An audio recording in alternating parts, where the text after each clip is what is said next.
नेपाली राष्ट्रिय cricket team विश्व क्रिकेटका हस्तीहरूसँग प्रतिस्पर्धा गर्न तयार। कान्तिपुर समाचारमा आज दार्चुलामा गएको हिम पहिरोमा 5 जना पुरिए। हत्या आरोपमा फरार एमाले सांसद लक्ष्मी कोइरी निलम्बित। नेपालीलाई भुटानी शरणार्थी बनाएर अमेरिका लैजान खोजेको आरोपमा पूर्व गृहमन्त्री रामबहादुर थापाका सुरक्षा सल्लाहकार इन्द्रजित राई पक्राउ। मिटर ब्याजी पीडितका समस्या समाधान गर्न राष्ट्रपति समक्ष अध्यादेश सिफारिस गर्ने सरकारको निर्णय। यो सँगै हामीसँग हुनेछ लुम्बिनी प्रदेशका मुख्यमन्त्री डिली बहादुर चौधरीले पाए प्रदेश सभामा विश्वासको मत र 12-2बाट निर्वाचित सांसद उपेन्द्र यादवको शपथ। अन्तर्राष्ट्रियमा एआईका सर्जक जेफ्री हिन्टनले दिए गुगलबाट राजीनामा र खेलकुदमा ए डिभिजन लिग अपडेट। नमस्कार, अब मुख्य समाचार।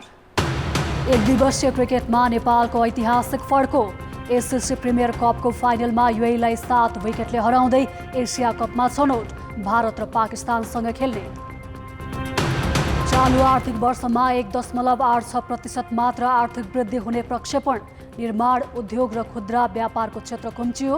प्रति व्यक्ति आय $1379 पुग्ने। सुरक्षित प्रविधिको नारा लगाउने सरकारकै डाटा असुरक्षित।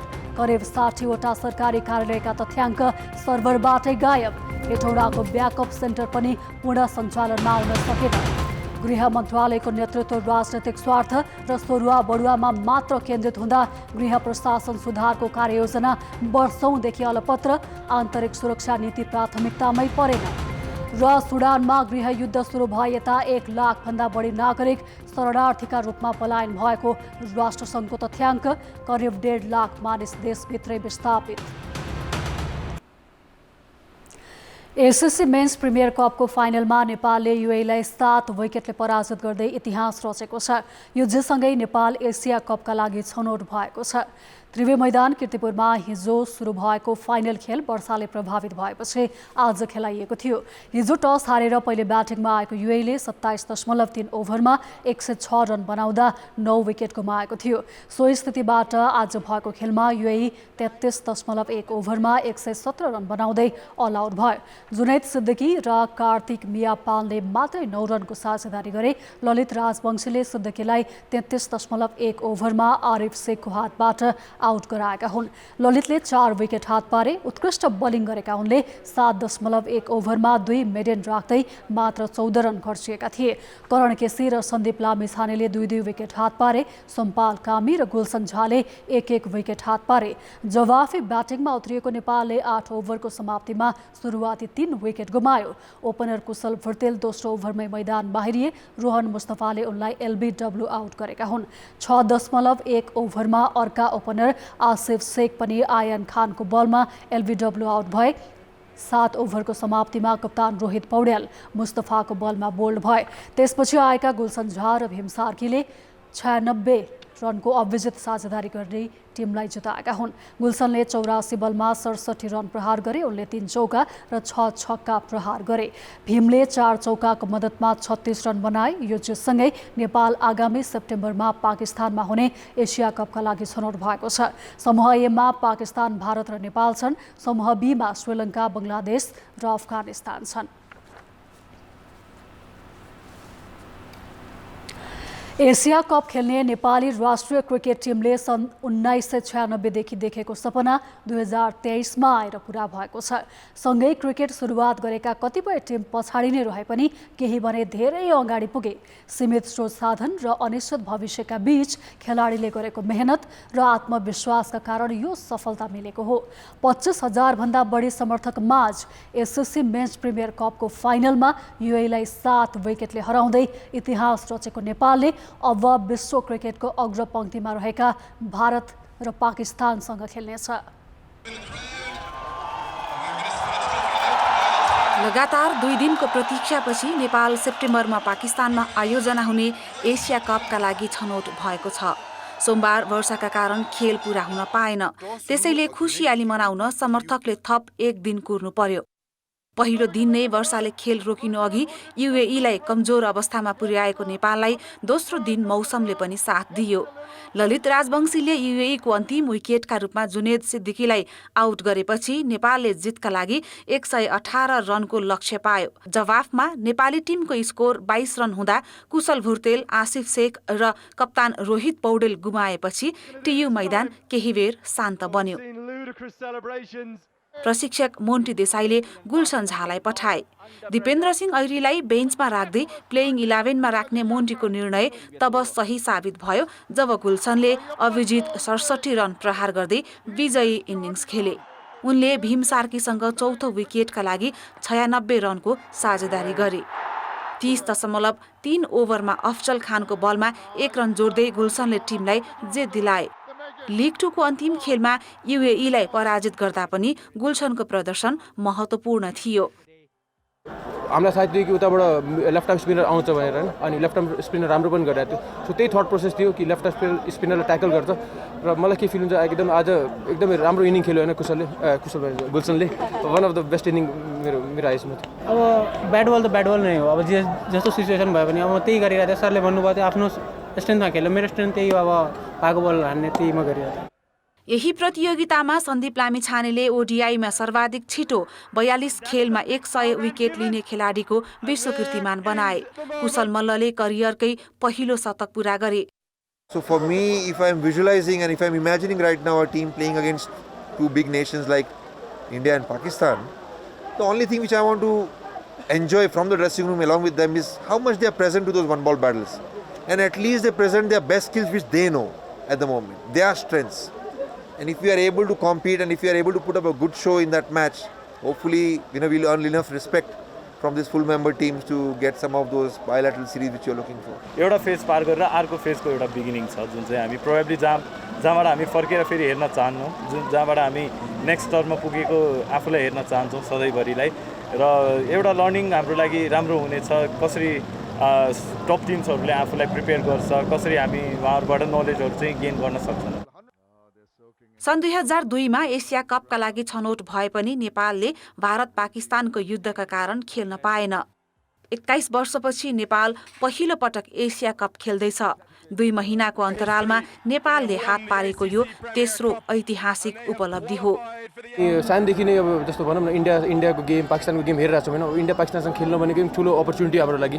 सँगसँगै अब भनौँ न त्यो प्लेटफर्ममा गएर इन्डिया पाकिस्तानसँग कम्पिट गर्न सो एकदम ठुलो कुरा हो। सो एकदम प्राउड छु म एज अ क्याप्टन र पुरै टिमको एफर्टमा एकदम खुसी लागिरहेछ। मोन्टी देसाईको प्रशिक्षण र मेहनती खेलाडीले भरिएको नेपालको यो टिमलाई स्वर्णिम पुस्ताको सुरुवातका रूपमा व्याख्या गर्न थालिएको छ। कान्तिपुर समाचारका लागि क्यामेरामा सुरज खड्काका साथ खेलकुद ब्युरोको रिपोर्ट।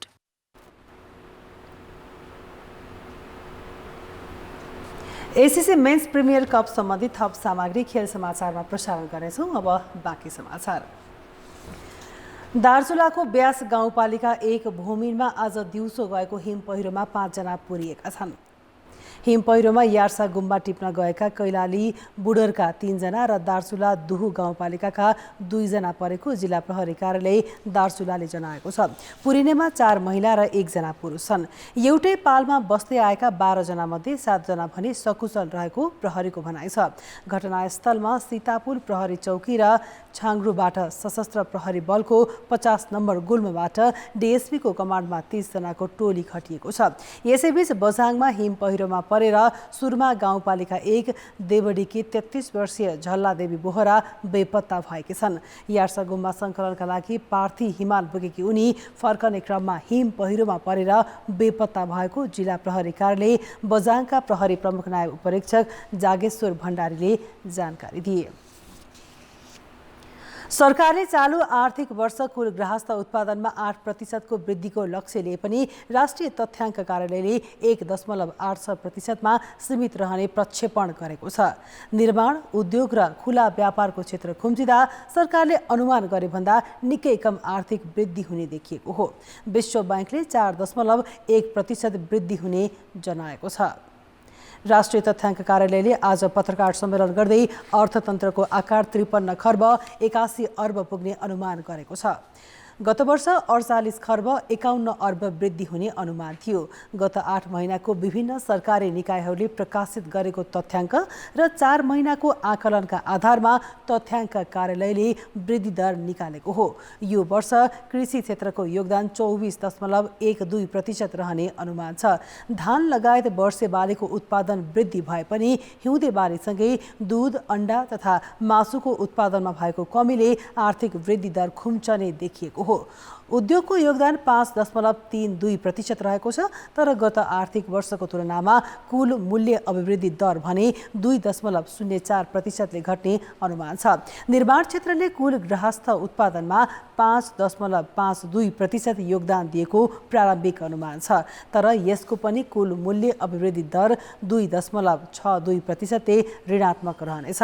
यसबाहेक थोक तथा खुद्रा व्यापारको वृद्धि दर पनि 2.96%ले ऋणात्मक हुने अनुमान छ। अनुमान रहेको छ। अहिले चाहिँ प्राथमिक क्षेत्रको आर्थिक वृद्धि दर करिब 2.7% रहने, द्वितीय क्षेत्रको आर्थिक वृद्धि दर करिब 0.6% रहने र तृतीय क्षेत्रको आर्थिक वृद्धि दर करिब 2.3% रहने प्रारम्भिक अनुमान रहेको छ।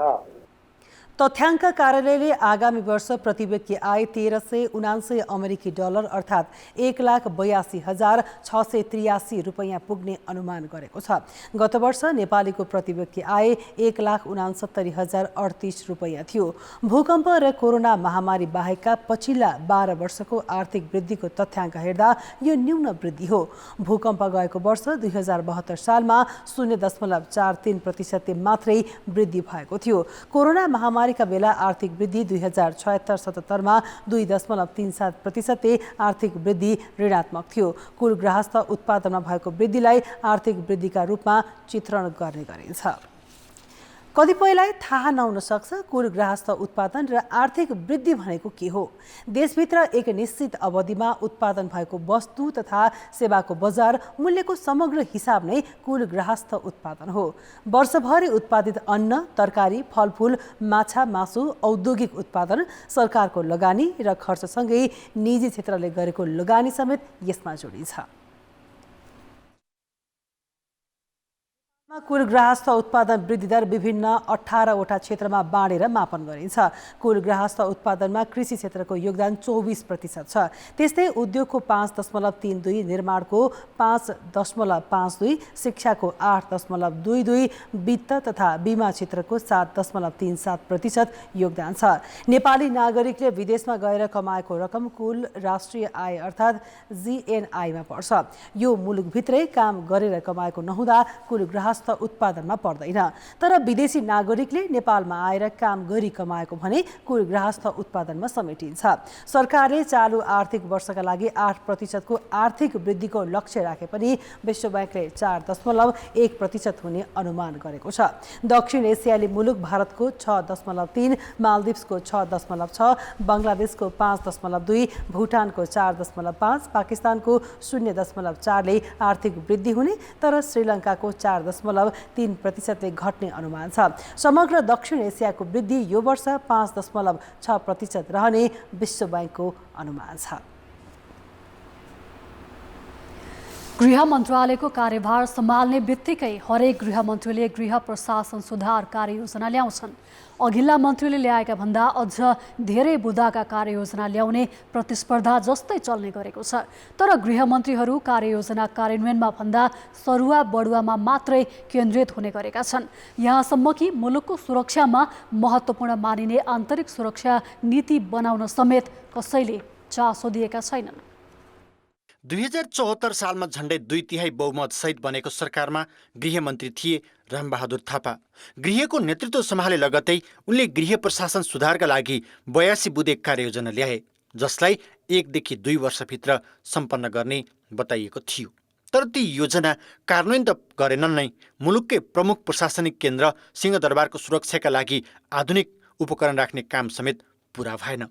500 भन्दा बढी कैदीबन्दी भएको कारागारमा पूर्वपक्षका लागि थुनामा रहेका कैदीलाई भिडियो कन्फरेन्स मार्फत अदालतमा पेश गर्ने योजना पनि कागजमै सीमित भयो।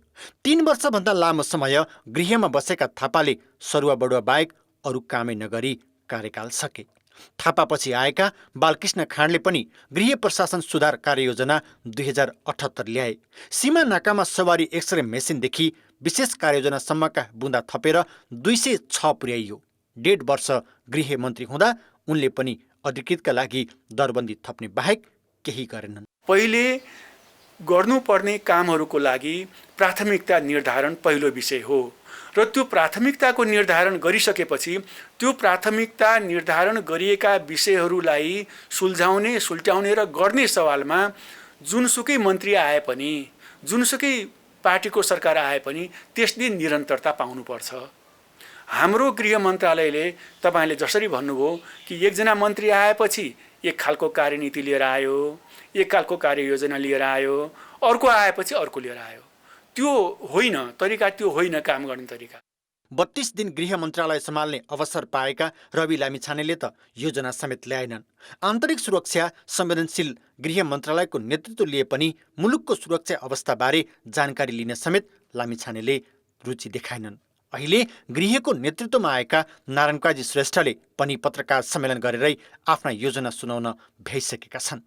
सुधारका योजना ल्याउन प्रतिस्पर्धा गर्ने गृह मन्त्रीहरूले अहिलेसम्म आन्तरिक सुरक्षा नीति समेत ल्याउन सकेका छैनन्। सुरक्षा चुनौती बनेको अध्यागमनदेखि खुला सीमासम्मलाई व्यवस्थित बनाउने गरी नतिजा निकाल्न गृह मन्त्रीले कहिल्यै प्राथमिकता दिएनन्। आन्तरिक सुरक्षालाई नीतिगत रूपमा मजबुत बनाउनु पर्नेछ। त्यसमध्ये पनि सीमा सुरक्षा लगायतका कुरा, दैवी प्रकोप व्यवस्थापनका कुरा, कुनै क्राइसिस म्यानेजमेन्ट गर्ने, कुनै चाहिँ त्यस्तो म्यानेज गर्ने कुरा कसले लिने त लिड? जस्तो भन्नुहोस् अहिले नै एयरपोर्टमा चाहिँ कहीँबाट चाहिँ हाइज्याक भएर एउटा प्लेन ल्याएर कसैले राख्यो त्यहीँ त्रिभुवन विमानस्थलमा, अन्तर्राष्ट्रिय विमानस्थलमा, कसले रेस्पोन्स गर्ने हो त? हामीसँग प्रक्रिया छ। यस्ता कुराहरू एकदम लिपिबद्ध हुनुपर्छ, नीति क्लियर हुनुपर्छ, र यसमा तालिम प्राप्त हुनुपर्छ र अभ्यास पनि भएको हुनुपर्छ र स्रोत साधन त अवश्य चाहिन्छ नै, तर मुख्य कुरो नीति र रणनीति हो। राजनीतिक स्वार्थ र आफू अनुकूल हुने सर्वबढुवामा मात्रै मन्त्रीहरू केन्द्रित हुँदा आन्तरिक सुरक्षा जहिले पनि कमजोर बन्ने जोखिम रहन्छ। सुरक्षा चुनौतीलाई सामना गर्ने खालका रणनीति प्राथमिकतामा नपर्दा मुलुककै सुरक्षामा दीर्घकालीन प्रभाव पार्न सक्नेतर्फ सचेत हुनैपर्छ। कान्तिपुर समाचारका लागि क्यामेरामा विकास जोशीका साथमा रमेश धमला, काठमाडौँ। सुरक्षित सूचना प्रविधि सुशासन र समृद्धि भन्ने नाराका साथ आज राष्ट्रिय सूचना तथा सञ्चार प्रविधि दिवस मनाइयो। तर सुरक्षित सूचना प्रविधिको नारा लगाउने सरकारले आफ्नै डेटा सुरक्षित राख्न सकेको छैन। सिंहदरबारमा रहेको अत्याधुनिक सूचना प्रविधियुक्त डाटा ब्याङ्कको हेटौडा स्थित ब्याकअप सेन्टर समेत भर पर्दो हुन सकेको छैन।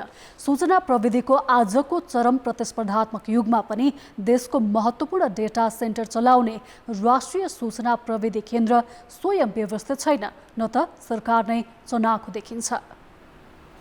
22 वर्षअघि स्थापना भएको राष्ट्रिय सूचना प्रविधि केन्द्रले ठूलो खर्चमा सिंहदरबार र हेटौडामा छुट्टा छुट्टै डाटा ब्याङ्क सञ्चालन गरेको छ। सरकारका सबै सूचना तथा तथ्याङ्क भण्डारण गर्ने, सूचना प्रविधि सम्बन्धी नीति र योजनाको विस्तार गर्ने लगायतका जिम्मेवारी यो केन्द्रको हो। सूचना तथा सञ्चार प्रविधि मन्त्रालय अन्तर्गत रहेको यो केन्द्रले भने तोकिएको जिम्मेवारी पूरा गर्न सकेको छैन।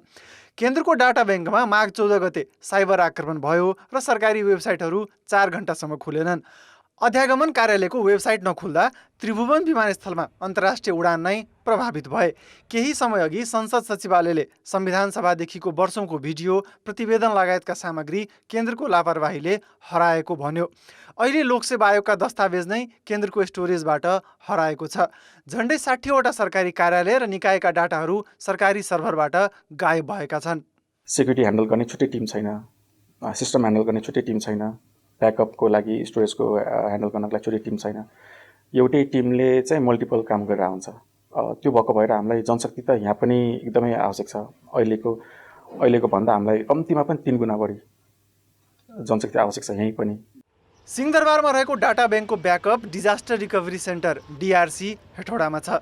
सुरक्षाका दृष्टिले हरेक डाटा ब्याङ्कका यस्ता धेरै ब्याकअप सिस्टम राख्ने चलन हुन्छ। सिंहदरबारको डाटा सेन्टरमा कुनै समस्या आएमा हेटौडामा भएको DRCबाट समेत सेवा सुचारू गर्न सकिन्छ। तर 2079 वैशाख 31 गते स्थापना भएको यो केन्द्र जनशक्ति अभावको बहानामा पुरा प्रयोगमै छैन। पर्सनल डेटा मात्रै होइन, हाम्रो फाइनेन्सियल डेटा भयो, हेल्थ डेटा भयो, गभर्मेन्टको आफ्नै डेटाहरू हो, त्यसको सुरक्षा कसरी गर्ने, त्यसको सुरक्षामा केही कमी कमजोरी आयो भने त्यसलाई कसले हेर्ने भन्ने कुराहरू चाहिँ हाम्रो देशमा छैन। सो नियमन गर्ने कुनै पनि निकायहरू छैन र त्यस्तो डेटा प्रोटेक्सनको लागि भनेर कुनै ठोस एउटा नीति र नियम नभएको कारणले गर्दाखेरि चाहिँ बारम्बार यो घटनाहरू चाहिँ बढिरहेछ। डाटा स्टोरेज र साइबर सिक्युरिटीका जानकारहरू नियुक्त हुनुपर्ने यो केन्द्र दक्ष जनशक्तिकै अभावमा पूर्ण क्षमतामा काम गर्न नसकेको सरकारी छानबिन र अध्ययन समितिहरूले नै देखाएका छन्। माघ 14 गते सरकारी वेबसाइट अवरुद्ध भएको घटनाबारे बुझ्न सरकारले बनाएको उच्चस्तरीय समितिले दिएको सुझाव कार्यान्वयन भएको छैन। रिपोर्ट चाहिँ हामीले क्याबिनेटमा प्रधानमन्त्री तथा मन्त्री परिषदको कार्यालयमा बुझाएको छौँ, सञ्चार मन्त्रालयमा पनि बुझाएको छौँ। त्यहाँ प्रधानमन्त्री कार्यालयबाट हामी कहाँ आउँदैछ, आएपछि त्यसमा त्यो समितिबाट आएको चाहिँ प्रतिवेदनमा त्यहाँ चाहिँ कार्ययोजना पनि छ, कसरी चाहिँ इम्प्लिमेन्ट गर्ने त्यसको बारेमा छ। हामी चाहिँ पत्र आउँदैछ अनि त्यो अनुसारले हामी कार्यान्वयन जान्छौँ, त्यो अनुसार नै जान्छौँ। केन्द्रका 60 मध्ये लेखा शाखा बाहेकका सबै कर्मचारी करारका छन्। केन्द्रमा आफ्नो भविष्य नदेखेर कतिपय प्राविधिकले अनुभवको प्रमाणपत्र बोकेर छाड्ने गरेका छन्। केन्द्र र सेवा प्रदायक निकायबीच स्पष्ट सम्झौता नहुँदा डाटा सेन्टरमा पहुँच, उपकरणको ह्यान्डलिङ, सुरक्षा र गोपनीयतामा समस्या आए दुवै पक्ष आफ्नो जिम्मेवारीबाट उम्कने गरे। कान्तिपुर समाचारका लागि क्यामेरामा श्याम श्रेष्ठ, मुरारी घिम्रे र सुजन पुडा सैनीका साथ जितेन्द्र झा, काठमाडौँ। अब जनताको आवाज आज हामीले 7 प्रदेशमा सोधेका छौँ। सूचना प्रविधिको प्रयोग गर्दा सम्भावित जोखिमबारे तपाईँ कतिको सचेत हुनुहुन्छ? जनताको आवाज जीमेलमा अथवा फोन नम्बरमा सिधै मेल आउने गरी अनि एउटा ओटिपी राखेर हुन्छ नि त, जो पाइ त्यसले युज गर्न पाएन यो चिज चाहिँ। मोबाइलहरू छोडिएछ, बिग्रिएछ भने पनि हामीले बनाउने क्रममा जहाँ पाए त्यही मोबाइल पसलहरूमा लगेर दिनु भएन। फरक धारणाहरूलाई पनि हामीले फलो गर्नुपर्छ, हेर्नुपर्छ। त्यसरी मात्रै सामाजिक सञ्जालको चाहिँ सदुपयोग हुन्छ। मेरो पासवर्डहरू कसैलाई पनि दिन्न। सामाजिक सञ्जालहरूमा आउने लिङ्कहरू, अनावश्यक लिङ्कहरू, त्यसलाई ओपन गर्दिन। आफ्नो आइडियाहरू, पासवर्डहरू कसैलाई पनि दिदिन। कानुनको भित्रमा रही कुनै पनि फोटोलाई सेयर गर्ने र कुनै पनि भिडियोलाई सेयर गर्नुपर्छ र स्ट्याटस पनि लेख्नुपर्छ। फेसबुक, ट्विटर, यो मेसेन्जरहरूको चाहिँ आइडी, पासवर्डहरू चाहिँ बेला बेलामा रिसेट गरिराख्नुपर्छ। अपरिचित व्यक्तिहरूसँग सामाजिक सञ्जालमा कुराकानी गर्दिन। सामाजिक सञ्जालमा म चाहिँ व्यक्तिगत विवरणहरू चाहिँ सेयर गर्दैन। गोप्य सूचनाहरू गोप्य रहनुपर्छ। आफ्नो फेसबुक भयो, मेसेन्जर भयो, यिनीहरूको आइडीहरू आफैले युज गर्ने। पासवर्डहरू ओपन गर्दाखेरि आफ्नो पर्सनलीमा आफूले मात्रै युज गर्नुपर्छ। पासवर्ड पनि गाह्रो खाले राख्ने। पासवर्ड र ओटिपी सेयर गर्नु पर्दैन, त्यसले पछि कानुनी समस्या उत्पन्न गर्न सक्छ। हामीले ब्याङ्कको क्युआर कोडहरू सुरक्षित राख्नुपर्छ। गोप्य कुराहरू जुन हुन्छ त्यो हामीले सकभर सेयर नगर्ने प्रयास गर्छौँ, किनकि यो कानुनी रूपले पनि अपराध हुन्छ। फेसबुक आइडी जस्तो अरूलाई दिनु हुँदैन। बेला बेलामा पासवर्डहरू परिवर्तन गरिरहने हुनाले म पनि सचेत छु। सबै मान्छेमा यो सेक्टरमा चाहिँ त्यति ज्ञान नहुन पनि सक्छ। यसलाई न्यूनीकरण गर्न त्यसको अलिकति पहुँच र त्यसको चाहिँ जनचेतना जगाउन आवश्यक देख्छु। अरू व्यक्तिहरूलाई चाहिँ आफ्नो डिभाइसहरू नदिने। तर मलाई चाहिँ यस्तो आएको छ, यो किसिमको यो नम्बर चाहिँ मलाई दे भने चाहिँ त्यो किसिमको दिनु भएन। स्ट्रङ पासवर्ड राख्नु पर्यो। पासवर्ड चाहिँ हामीले सुरक्षित राख्न सक्नुपर्छ।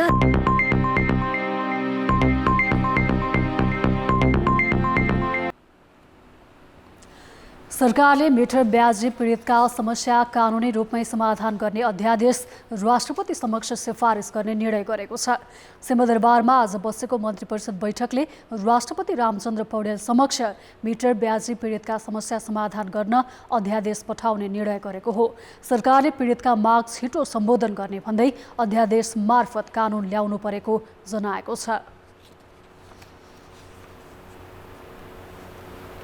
मिटर ब्याजीसँग सम्बन्धित समस्यालाई कानुनी रूप दिनको निम्ति एउटा अध्यादेश राष्ट्रपतिकोमा सिफारिस गर्ने भन्ने निर्णय भएको छ।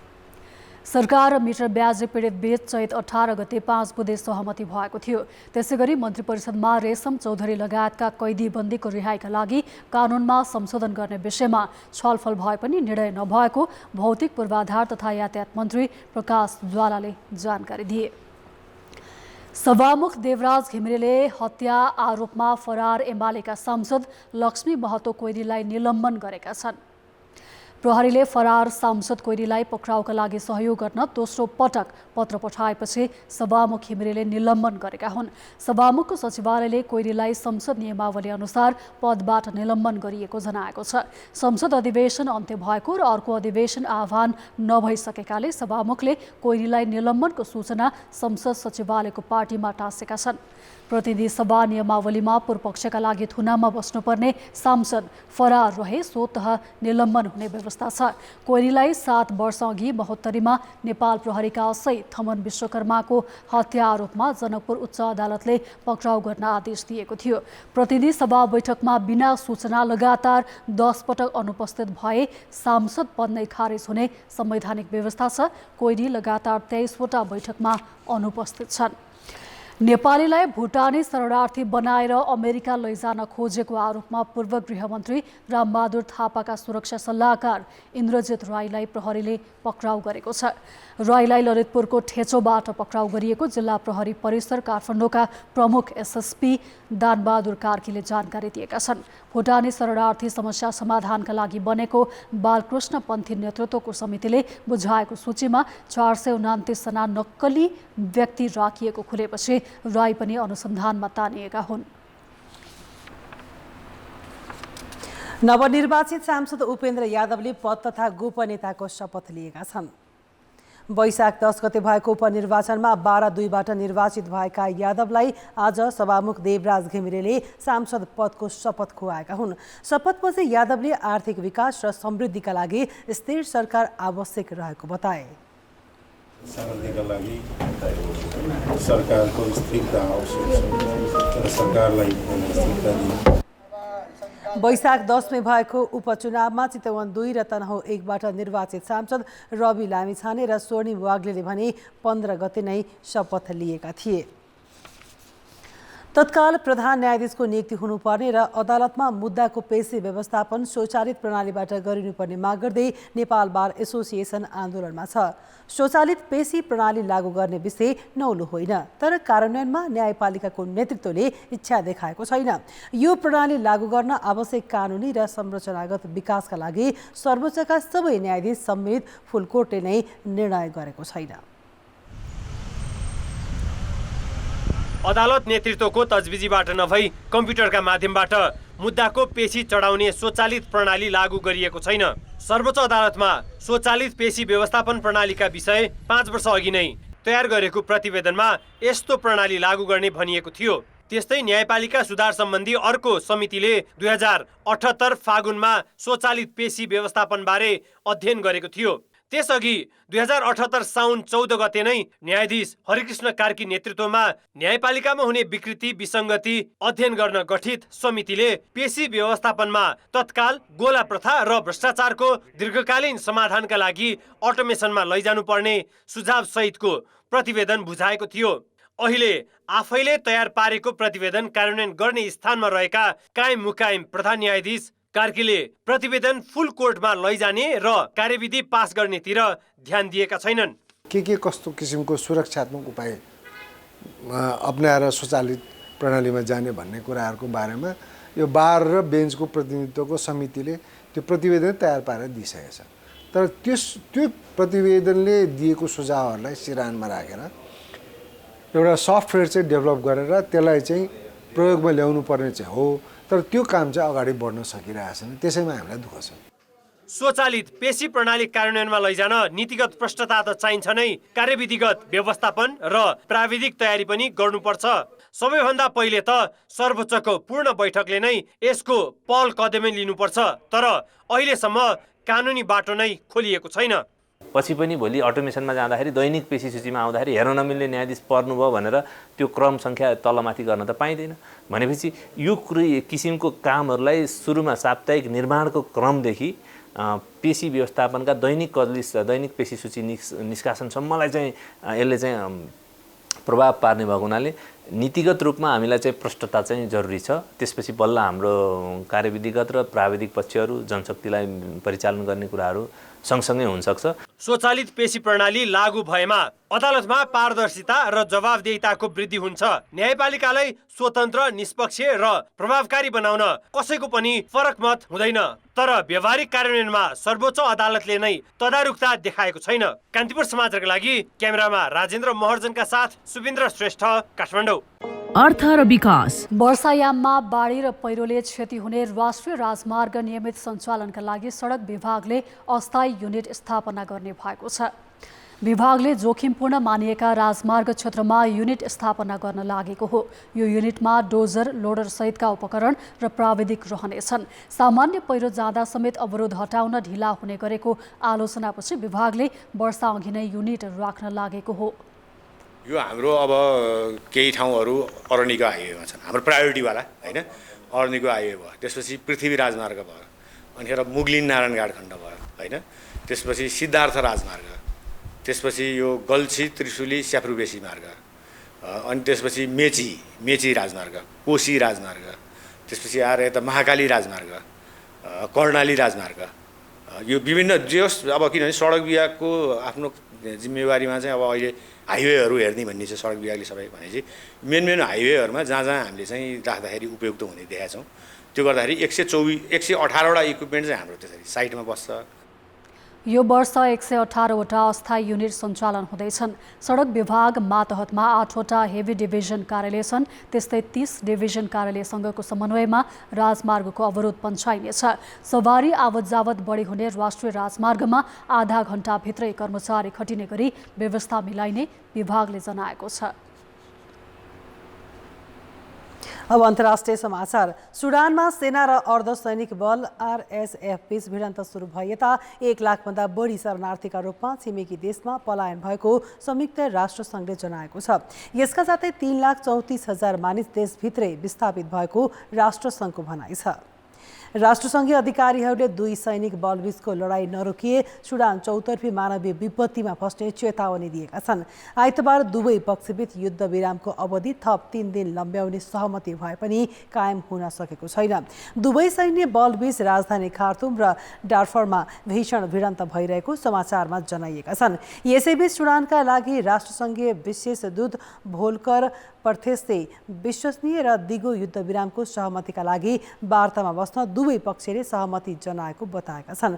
वार्ताको सम्भावित स्थानका लागि साउदी अरबलाई चयन गरिएको छ। प्रस्तावित वार्ता भएको अवस्थामा भिडन्त सुरु भए यता दुई पक्षबीचको यो नै पहिलो संवाद हुनेछ। 18 दिनदेखि जारी भिडन्तमा 500 भन्दा बढीले ज्यान गुमाएका छन् भने 4000 भन्दा बढी घाइते भएका छन्। राजधानी खार्तुममा खाद्यान्न र पिउने पानीको अभाव सृजना हुनुका साथै विद्युत आपूर्ति पनि अवरुद्ध छ। यसैगरी लुटपाटका घटनामा पनि व्यापक वृद्धि भएको जनाइएको छ। राष्ट्रसङ्घले अत्यावश्यकीय सामग्री पोर्ट सुडान सहरको बन्दरगाहसम्म पठाए पनि जारी हिंसाका कारण त्यहाँबाट अगाडि लैजान नसकिएको जनाएको छ। विश्व स्वास्थ्य संगठनका क्षेत्रीय निर्देशक अहमद अल मन्दारीले खार्तुम स्थित स्वास्थ्य सेवा प्रदायक संस्था पनि आक्रमणमा परेको र केही स्वास्थ्य संस्थालाई सैन्य अखडाका रूपमा समेत प्रयोग गरिएको बताएका छन्। शिक्षा र रोजगारीको अवसर खोज्दै आफ्नो मुलुक छाडेर अस्ट्रेलियाको प्रमुख सहर सिडनी पुग्ने धेरै जस्तो नेपाली विद्यार्थीले कलेज र काममा आउजाउ गर्न मेट्रो रेलको यात्रा रोज्ने गरेका छन्। अस्ट्रेलियाको सिडनीबाट सहकर्मी जे पाण्डेले पठाएको रिपोर्ट। अस्ट्रेलियामा मेट्रो ट्रेनको यात्रा निकै सहज र सरल छ। त्यस्तै यात्रा गर्ने स्थानहरूमध्ये सिडनीको म अहिले एउटा रकडेल स्टेसनमा छु, जहाँ यहाँ रेल आइपुगेको छ र यात्रुहरू चढ्ने तयारी गरिरहेका छन्। यो रेलको यात्रा निकै सहज र सुलभ छ। त्यसैले पनि यो रेलको यात्रालाई नेपालीहरूले पहिलो प्राथमिकतामा राख्ने गरेको यहाँ पाइन्छ। यहाँ चाहिँ ट्रेन्सहरू बसेसहरू टाइममा रन हुन्छ, अनि त्यसपछि त्यस्तो धेरै प्याक हुँदैन, अलि धेरै फ्रिक्वेन्सी छ। यस्तै अस्ट्रेलियामा रहेका धेरै नेपाली युवाहरू मध्येका एक आयुष छेत्री कलेज सकेर कोठातिर फर्किँदै थिए। विशाल सिडनी सहरमा यातायातका अनेक विकल्प छन्, तर आयुष जस्ता धेरैले मेट्रो रेललाई आफ्नो दैनिक यात्राको पहिलो सवारी साधनको रूपमा छनौट गर्छन्। प्राय सबै ठाउँमा जानुलाई ट्रेनहरू नै सजिलो हुन्छ। अब टाइममा होइन, अब एक त नेपालीहरूले आउने बित्तिकै अब आफ्नै गाडी किन्नु पर्यो, त्योहरू झन्झट भयो नि त। पब्लिक ट्रान्सपोर्ट भनेको सजिलो हुन्छ अनि अब सस्तो पनि। सिडनीमा मात्रै एक सातामा कम्तीमा 10 लाख मानिसले मेट्रोमा यात्रा गर्छन्। जहाँ हाइली डेन्सली पपुलेटेड टाउनहरू छ त्यहाँ त्यो ठाउँमा यसको एकदमै राम्रो उपयोगिता हुन सक्छ, जस्तो काठमाडौँ सहर, पोखरा सहर। कुन स्टेसनबाट कति बजे कुन रेल कता जाँदैछ र आउँदैछ भन्ने कुरा मोबाइल एप मार्फत सजिलै जानकारी लिन सकिने र यात्रा सहज हुने भएकाले पनि यहाँको मेट्रो स्टेसन र त्यस आसपासको क्षेत्रमा नेपालीहरूको बसोबास बाक्लो देखिन्छ। सिडनी सहर रहेको न्यू साउथ वेल्स राज्यमा सन् 1831मा काठ र फलामको प्रयोगबाट रेल निर्माण गरेको इतिहास छ। अहिले सिडनी मेट्रो अस्ट्रेलियाको सबैभन्दा ठुलो सार्वजनिक यातायात परियोजना बनेको छ। सिडनी मेट्रोले यहाँको सबैभन्दा ठुलो सहरमा यात्रा गर्ने तरिकामा क्रान्तिकारी परिवर्तन ल्याएको छ। यहाँको सरकारले मेट्रो सेवा पूर्ण रूपमा पहुँच योग्य बनाएको छ। सिडनी मेट्रो प्राविधिक रूपमा अस्ट्रेलियाको सबैभन्दा उन्नत रेलवे हो। यसले यात्रुलाई सुरक्षित र भरपर्दो सेवा पुगेको त छ नै, सहरको ट्राफिक जाम नियन्त्रणमा समेत ठुलो सघाउ पुर्याएको छ। कान्तिपुर समाचारका लागि जे पाण्डे, सिडनी, अस्ट्रेलिया। राष्ट्रिय स्वतन्त्र पार्टीका सभापति एवं सांसद रवि लामिछानेका गाडी चालक दिलबहादुर थापाको निधन भएको छ।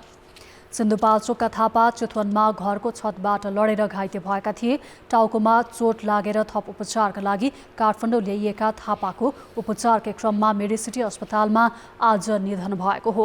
वैशाख 4 गते भएको घटनामा अन्य व्यक्तिको संलग्नताबारे प्रहरीले अनुसन्धान गरेको बताए पनि कसैलाई पक्राउ गरेको छैन। खेलकुद समाचार। कान्तिपुर खेलकुद समाचारमा स्वागत छ। Nepali leg spinner Sandeep Lamichhane ACC men's premier कपको सर्वोत्कृष्ट खेलाडी घोषित भएका छन्। सन्दीपले टियु र मुलपानी मैदानमा सम्पन्न प्रतियोगितामा 4 इनिङ्समा बोलिङ गर्दा 13 विकेट लिएका थिए। उनले 5 खेलमा 55 रन समेत बनाएका थिए। उनले सबैभन्दा उत्कृष्ट प्रदर्शन समूह ए अन्तर्गत कतार विरुद्धको खेलमा गरे। उनले 58 बलमा 42 रनको पारी खेल्दा 5 विकेट लिएर नेपाललाई जित दिलाएका थिए। उनी ओमान विरुद्धको खेलमा सबैभन्दा कम खेलमा 100 विकेट पुरा गर्ने विश्व कीर्तिमान बनाउन सफल भएका थिए। युएका युवा खेलाडी भृत्या अरविन्द उत्कृष्ट ब्याटर घोषित भए। उनले प्रतियोगितामा फाइनल सहित 6 खेल खेल्दा 454 रन बनाएका थिए। यस्तै ओमानका बिलाल खान 18 विकेट लिँदै सर्वोत्कृष्ट बलर घोषित भए। एसिसी मेन्स प्रिमियर कपको फाइनलमा युएईलाई पराजित गर्दै नेपालले एसिया कपमा स्थान बनाएपछि नेपाली समर्थकले सामाजिक सञ्जालमा समेत खुसी साटिरहेका छन्। देशका उच्च पदस्थ अधिकारीहरूले पनि सामाजिक सञ्जालबाटै टिमलाई बधाई दिँदैछन्। प्रधानमन्त्री पुष्पकमल दाहालले खेलाडीलाई प्रोत्साहनको प्रतिबद्धता व्यक्त गरे। कतिपय समर्थकले त एसिया कपमा नेपाल छानिएसँगै भारत र पाकिस्तानलाई तयार रहन आग्रह समेत गरेका छन्। जितसँगै अन्तर्राष्ट्रिय क्रिकेट परिषद आइसिसी र एसियन क्रिकेट काउन्सिल एसिसीले इतिहास बनाउन सफल नेपाली क्रिकेट टिमलाई बधाई दिएका छन्। प्रधानमन्त्री पुष्पकमल दाहालले ट्विट गर्दै विजेता टिमलाई बधाई मात्र दिएका छैनन्, खेलाडीलाई सरकारले थप प्रोत्साहन र पुरस्कार दिने प्रतिबद्धता पनि जनाएका छन्। प्रधानमन्त्रीकै ट्विटरमा धेरै समर्थकले मेन्सन गर्दै भौतिक पूर्वाधार निर्माणमा जोड दिन सरकारको ध्यान आकर्षण गराएका छन्। कतिपय समर्थकले खेलाडीले कम पारिश्रमिक र कमजोर भौतिक पूर्वाधारका बीच नेपाललाई च्याम्पियन बनाउँदा समेत नेतृत्वले उनीहरूका बारेमा कुनै ध्यान नदिएको भन्दै असन्तुष्टि व्यक्त गरेका छन्। नेपालको जितसँगै क्रिकेटमा सरकारको ध्यान बढ्नुपर्ने आशयका अभिव्यक्ति व्यक्त भएका हुन्। नेपाल क्रिकेट सङ्घ क्यानकी पूर्व सिइओ भावना घिमिरेले क्रिकेटमा सरकारले लोभ नगरी लगानी गर्नुपर्ने दिन आएको लेखेकी छन्। नेपालको जितको खुसी विदेशी समर्थकसम्म पुगेको छ। अब्दुल्ला सुल्तान नामक विदेशी ट्विटर प्रयोगकर्ताले एक नेपाली समर्थकको तस्बिरसहित एसिया कपमा नेपालको उपस्थितिको व्यग्र प्रतीक्षा रहेको उल्लेख गरेका छन्। भारतको एक मिडिया तमिल द हिन्दूले तामिल भाषामै नेपालको सफलतामा बधाई दिएको छ। चन्दन गुप्ताले भारत र पाकिस्तानलाई तयार रहन जनाउँदिएका छन्। काङ्ग्रेस महामन्त्री गगन थापाले सामाजिक सञ्जालबाटै बधाई दिँदा गायक प्रमोद खरेलले एसिया कपमा नेपालका कप्तान रोहित पौडेल र भारतका रोहित शर्मा बीचको खेल हेर्ने सपना पूरा भएको भन्दै खुसी व्यक्त गरेका छन्। काठमाडौँ महानगरपालिकाका मेयर बालेन्द्र शाहले विजेता नेपाली टिमको तस्बिरसहित ठट्यौली पारामा लेखेका छन्। एसिया कपतिर है। नेपालको जितसँगै आज गुगलले पनि आतिशबाजीको सङ्केत प्रयोग गर्दै नेपाली टिमको सम्मान गर्दा अनलाइन प्लेटफर्म समेत रङ्गीन देखिएको छ। अब जनमतको अन्तिम परिणाम। जनमतमा हिजो हाम्रो प्रश्न थियो, शिक्षक सेवा आयोगको परीक्षामै 80% फेल हुनुलाई के भन्ने? ए गुणस्तरमाथि प्रश्न, बी परम्परागत पाठ्यक्रम र सी प्रतिभाशाली विद्यार्थी नभएर। जनमतको अन्तिम परिणाम यस्तो छ।